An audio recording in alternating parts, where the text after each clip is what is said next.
2011 में अपने देश में क्रिकेट का वर्ल्ड कप हुआ था और उस समय ऑस्ट्रेलिया से वर्ल्ड कप की ट्रॉफी भारत में लाई जा रही थी और मुंबई एयरपोर्ट पे एक ऑफिसर ने उस ट्रॉफी को रोक दिया और कहा कि जब तक बीसीसीआई कस्टम ड्यूटी नहीं भरेंगे उस ट्रॉफी को वो ऑफिसर नहीं छोड़ेगा। उस ऑफिसर का नाम था समीर वानखेड़े। उसी 2011 में उस ऑफिसर ने शाहरुख खान को भी एयरपोर्ट पे रोक दिया था और इंक्वायरी की थी 4 घंटे तक, क्योंकि शाहरुख खान के पास जो है कुछ ज्यादा बैग्स थे और जब तक शाहरुख खान ने भी कस्टम ड्यूटी नहीं भरी तब तक उस ऑफिसर ने शाहरुख खान को भी नहीं छोड़ा। और अक्टूबर 2021 में यही समीर वानखेड़े पूरे देश में फेमस हो गए जब उन्होंने शाहरुख खान के बेटे आर्यन खान को ड्रग्स के मामले में गिरफ्तार किया। ऐसे सिंघम ऑफिसर वाली छवि वाले समीर वानखेड़े आज जो है वो रिश्वतखोरी के मामले में सुर्खियों में है। शाहरुख खान के बेटे को रिहाई करने के लिए 25 करोड़ की रिश्वत की मांग की, ऐसा आरोप जो है सीबीआई ने समीर वानखेड़े पर लगाया है। और आज जो है समीर वानखेड़े के सर पे यही गिरफ्तारी की तलवार जो है वो मंडरा रही है। क्या सच में समीर वानखेड़े एक ईमानदार ऑफिसर है जिसने सुपरस्टार के बेटे को बिना किसी डर के अरेस्ट किया ड्रग्स के मामले में, या फिर ये पूरी रेड जो एक प्री प्लान्ड साजिश थी 25 करोड़ के एक्सटॉर्शन के लिए? जानेंगे आज के इस वीडियो में। लेकिन उसके पहले मेरी रिक्वेस्ट है, अगर आपको मेरा काम अच्छा लगता है तो चैनल को जरूर सब्सक्राइब करें, क्योंकि आप वीडियो जरूर देखते हो लेकिन सब्सक्राइब नहीं करते, तो प्लीज चैनल को सब्सक्राइब करें, बेल आइकॉन के बटन को दबाएं और वीडियो को अंत तक जरूर देखें। माई सेल्फ जय नाइक और आप देख रहे हैं जय नाइक टॉक्स। 2 अक्टूबर 2021 मुंबई के प्राइवेट क्रूज पे एनसीबी के जोनल डायरेक्टर समीर वानखेड़े ने रेड मारी और उस रेड में शाहरुख खान के बेटे आर्यन खान और उसके दोस्तों को अरेस्ट किया। और रेड के दूसरे ही दिन उस समय एनसीपी के नेता नवाब मलिक ने जो है प्रेस कॉन्फ्रेंस लिया और समीर वानखेड़े पे इल्जाम लगाया कि ये पूरा रेड जो है वो प्री प्लान्ड है, एक्सटॉर्शन की साजिश है, जो शाहरुख खान के परिवार से पैसे की मांग करने वाले। और जिस समय हमने न्यूज देखा तो उस समय पे यह दिख भी रहा था कि यह साजिश है, क्योंकि वहां पे जब अरेस्ट हुए थे रेड में जिन सस्पेक्ट्स को पकड़ा गया था और पकड़ने वाले जो लोग थे वो कोई एनसीबी के या पुलिस ऑफिशियल्स नहीं थे। उसमें 3 मेजर लोग थे जो बिल्कुल आउट ऑफ जो है वो एनसीबी और पुलिस ऑफिशियल्स के थे। पहला था सैमुअल डिसूजा, जिसने इस रेड की टिप जो है वो समीर वानखेड़े को दी थी। दूसरे 2 इंसान थे जिसने आर्यन खान और उसके दोस्तों को पकड़ के एनसीबी के ऑफिस में लाया था। एक था मनीष भानुशाली और दूसरा किरण गोसावी।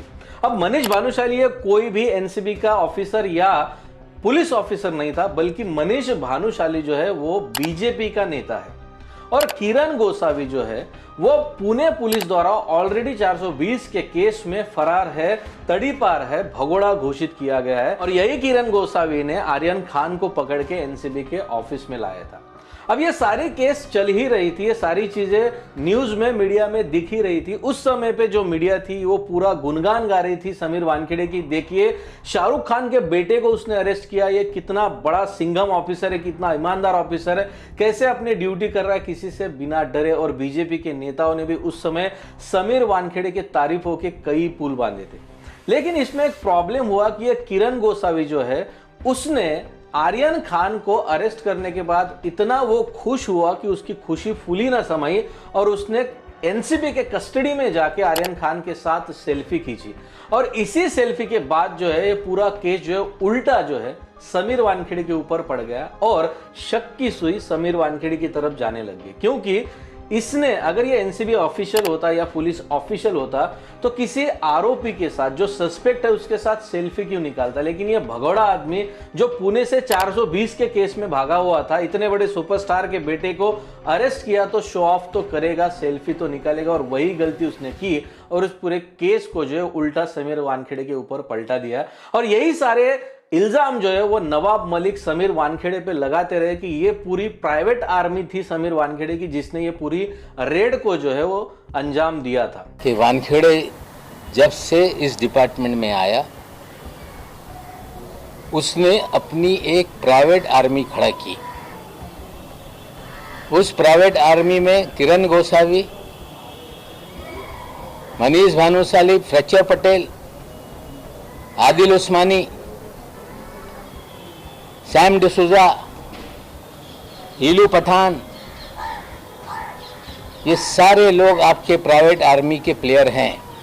अब समीर वानखेड़े ईमानदार है या एक्सटॉर्शन लेता है, यह समीर वानखेड़े के लाइफस्टाइल से भी समझ में आता है। समीर वानखेड़े की जो लाइफस्टाइल है वो किसी आम गवर्नमेंट ऑफिसर्स की तरह नहीं है। कई गवर्नमेंट ऑफिसर्स हमने देखे जो सिंपल लाइफ जीते, जो पेमेंट सरकार की तरफ से उन्हें मिलता है, इतने में ही वो अपना गुजारा करते हैं। लेकिन समीर वानखेड़े की लाइफस्टाइल एकदम out of the government employ की थी। एक वॉच 30 लाख की, दूसरी वॉच 15 लाख की, एक कोई अलग वॉच है वो 10 लाख की, 12 लाख की, ऐसी महंगी महंगी घड़ियां समीर वानखेड़े पहनते थे। कई लाख के बेल्ट थे, कई लाख के कपड़े वो यूज करते थे, फॉरेन ट्रिप्स को जाते थे, और कई प्राइवेट प्रॉपर्टीज जो है उनके वाइफ के नाम पे, उनके साले के नाम पे, भाइयों के नाम पे भी रजिस्टर्ड है। कपड़ा पहन के क्यों आते हैं? मोदी साहब से भी आगे निकल गए। पतलून लाख रुपए की, पट्टा 2 लाख रुपए का, जूता 2.5 लाख रुपए का, घड़ी 50 लाख रुपए की, 25 लाख रुपए की, 30 लाख रुपए की। तो ये कोई गवर्नमेंट जो सैलरी आते हैं उसमें से तो पॉसिबल नहीं है, साफ हमें नजर आता है। और इस केस में अचानक से ट्विस्ट आया जब एक गवाह सामने आया और जिसने समीर वानखेड़े और इस टीम पे एक इल्जाम लगाया कि ये पूरे एक्सटॉर्शन के लिए बनाया गया था, मैं भी उसमें शामिल था, लेकिन मैं अब गवाह बन जाऊंगा और गवाही दूंगा इन लोगों के खिलाफ में। उस गवाह का नाम था प्रभाकर साइल। लेकिन कुछ ही दिनों में ऐसा हुआ कि प्रभाकर साइल जो है अपने घर में मरा हुआ पाया गया। अब उसकी मौत कैसे हुई, क्या हुई, इसके ऊपर अलग से पुलिस जांच कर रही है। लेकिन कुछ ही दिनों बाद यह भी ट्विस्ट हुआ कि जिस नवाब मलिक ने सबसे पहले इन पे आरोप लगाए समीर वानखेड़े और उसकी इस प्राइवेट टीम पे, उसके कुछ ही दिनों बाद नवाब मलिक को भी जेल में जाना पड़ा और अभी तक वो जो है अलग अलग केसेस में जेल में है। लेकिन अभी सीबीआई की रिपोर्ट सामने आई, उसमें एनसीबी ने भी रिपोर्ट जो है सीबीआई को सबमिट की और सच्चाई सामने आई है। और सीबीआई ने कई इल्जाम जो है वो समीर वानखेड़े पे लगाया, जिसमें पहला इल्जाम उन पे लगाया है कि जब ये रेड मारी गई थी तो 25 सस्पेक्ट्स का नाम समीर वानखेड़े के पास में आया, जिसमें समीर वानखेड़े ने 15 सस्पेक्ट्स को हटा दिया गया और सिर्फ 10 नाम ही रखे, जिसमें से एक आर्यन खान का नाम था। दूसरा एक अरबाज नाम का शख्स था जिसके जूते में ड्रग्स पाया गया और उस ड्रग्स को सप्लाई करने वाला सिद्धार्थ शाह, इन दोनों का नाम उस सस्पेक्ट के लिस्ट में नहीं था। इन दोनों को जो है उस समय पे एनसीबी ने छोड़ दिया गया था बिना किसी कागजी कार्रवाई के। और बाद में जो है वो शाहरुख खान के परिवार को, आर्यन खान को फंसाने के बाद रिहाई के लिए 25 करोड़ की मांग की। जो मांगने वाले थे वो थे किरण गोसावी और सैमुअल डिसूजा, जिस सैमुअल डिसूजा ने इस रेड की टिप दी थी। लेकिन इन दोनों ने ये जो मांग की थी वो समीर वानखेड़े के द्वारा की थी, समीर वानखेड़े के बिहाफ में की थी। और आगे फिर अपने बच्चों को छुड़ाने के लिए ये जो डील है वो पेमेंट करके 18 करोड़ में कर दी गई और एडवांस के तौर पे 50 लाख रुपए भी दिए गए। और ये किरण गोसावी और सैमुअल डिसूजा ने 50 लाख रुपए एक्सेप्ट किए शाहरुख खान के परिवार से। और ये सारे केसेस जो है अभी समीर वानखेड़े और बाकी लोगों पे सीबीआई ने दर्ज किया है। अब इस सीबीआई के रिपोर्ट और एनसीबी के रिपोर्ट से ये साफ नजर आ रहा है कि समीर वानखेड़े ने अपने पोजीशन और पावर का गलत इस्तेमाल किया और एक्सटॉर्शन के लिए पैसे मांगे। लेकिन अपने देश में ऐसी कोई केस नहीं है जो कंट्रोवर्शियल हो और उसके साथ जो है पॉलिटिकल कोई एजेंडा ना लगाया गया हो। जिस समय पे महाविकास आघाड़ी की सरकार थी, मतलब कांग्रेस, एनसीपी और शिवसेना की सरकार थी, और उस समय पे नवाब मलिक जब समीर वानखेड़े पे ब्लेम कर रहे थे, इल्जाम लगा रहे थे, वहां पर बीजेपी के कुछ नेताओं द्वारा यह बताया गया कि समीर वानखेड़े एक दलित परिवार से आता है, एक दलित आदमी, इसकी वजह से इस सरकार के द्वारा समीर वानखेड़े पे प्रेशर किया जा रहा है, समीर वानखेड़े को तंग किया जा रहा है। और यही इल्जाम जो है समीर वानखेड़े के परिवार ने भी इस एनसीपी, कांग्रेस और शिवसेना गवर्नमेंट पे लगाया था और जिसके तहत फिर आगे नवाब मलिक को जेल भी हुई। लेकिन आज जब सीबीआई ने यह सच्चाई सामने लाई है और समीर वानखेड़े के ऊपर केस दर्ज किया है, आज यही चीज पलट गई और यही दलित का टैग जो है बीजेपी पे लग रहा है समीर वानखेड़े के परिवार द्वारा। कि समीर वानखेड़े के परिवार का यह कहना है कि किसी कांग्रेस के प्रोग्राम में समीर वानखेड़े गए और उसके बाद बीजेपी ने रिवेंज लेने के लिए इन सारे केसेस को फिर से ओपन किया और सीबीआई से जांच करवाई और समीर वानखेड़े पे अभी केस दर्ज हुआ है क्योंकि वो दलित परिवार से आते हैं। और आज जो है महाराष्ट्र में बीजेपी और फिर से शिवसेना, मतलब एकनाथ शिंदे की सरकार है।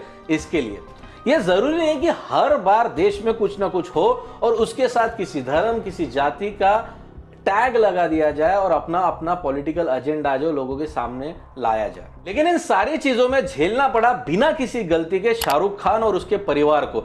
शाहरुख खान अपने देश का ब्रांड एम्बेसडर है। दुनिया में शाहरुख खान हिंदुस्तान को रिप्रेजेंट करता है। शाहरुख खान ने इसी एंटरटेनमेंट के माध्यम से देश की कई साल तक सेवा की है। वो स्टार है, सुपरस्टार है और उसकी फिल्में लोग देखना पसंद करते हैं। शाहरुख खान को लोग पसंद करते हैं। लेकिन जब आर्यन खान का ये ड्रग्स का मामला सामने आया, उस समय पे अपने देश के मीडिया ने शाहरुख खान को सिर्फ मुसलमान तक ही लिमिटेड रखा। उसकी फिल्म स्टार, सुपरस्टार या जो भी उसके एंटरटेनमेंट के टैग्स है वो हटा के मुसलमान ये टैग लगाया, और मुसलमान है तो गलती करेगा, और शाहरुख खान के बेटे ने भी ये गलती की होगी। ये सारी चीजें जो है शाहरुख खान को उस समय पे झेलनी पड़ी। वो परेशान हुआ। जिस समीर वानखेड़े को मीडिया ने हीरो की तरह दिखाया, वही समीर वानखेड़े अपने पावर और पोजीशन का गलत इस्तेमाल करते हुए एक सुपरस्टार को बदनाम कर रहा था।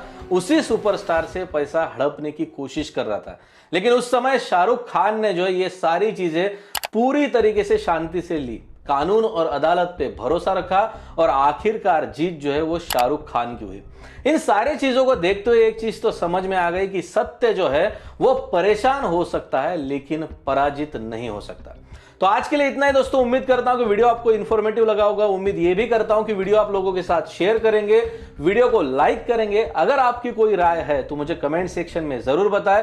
ऑलरेडी चैनल को सब्सक्राइब कर ले। इस कॉन्फिडेंस के साथ आज मैं आपसे विदा लेता हूं। मिलते हैं अगले वीडियो में। तब तक के लिए अपना ख्याल रखिए। धन्यवाद।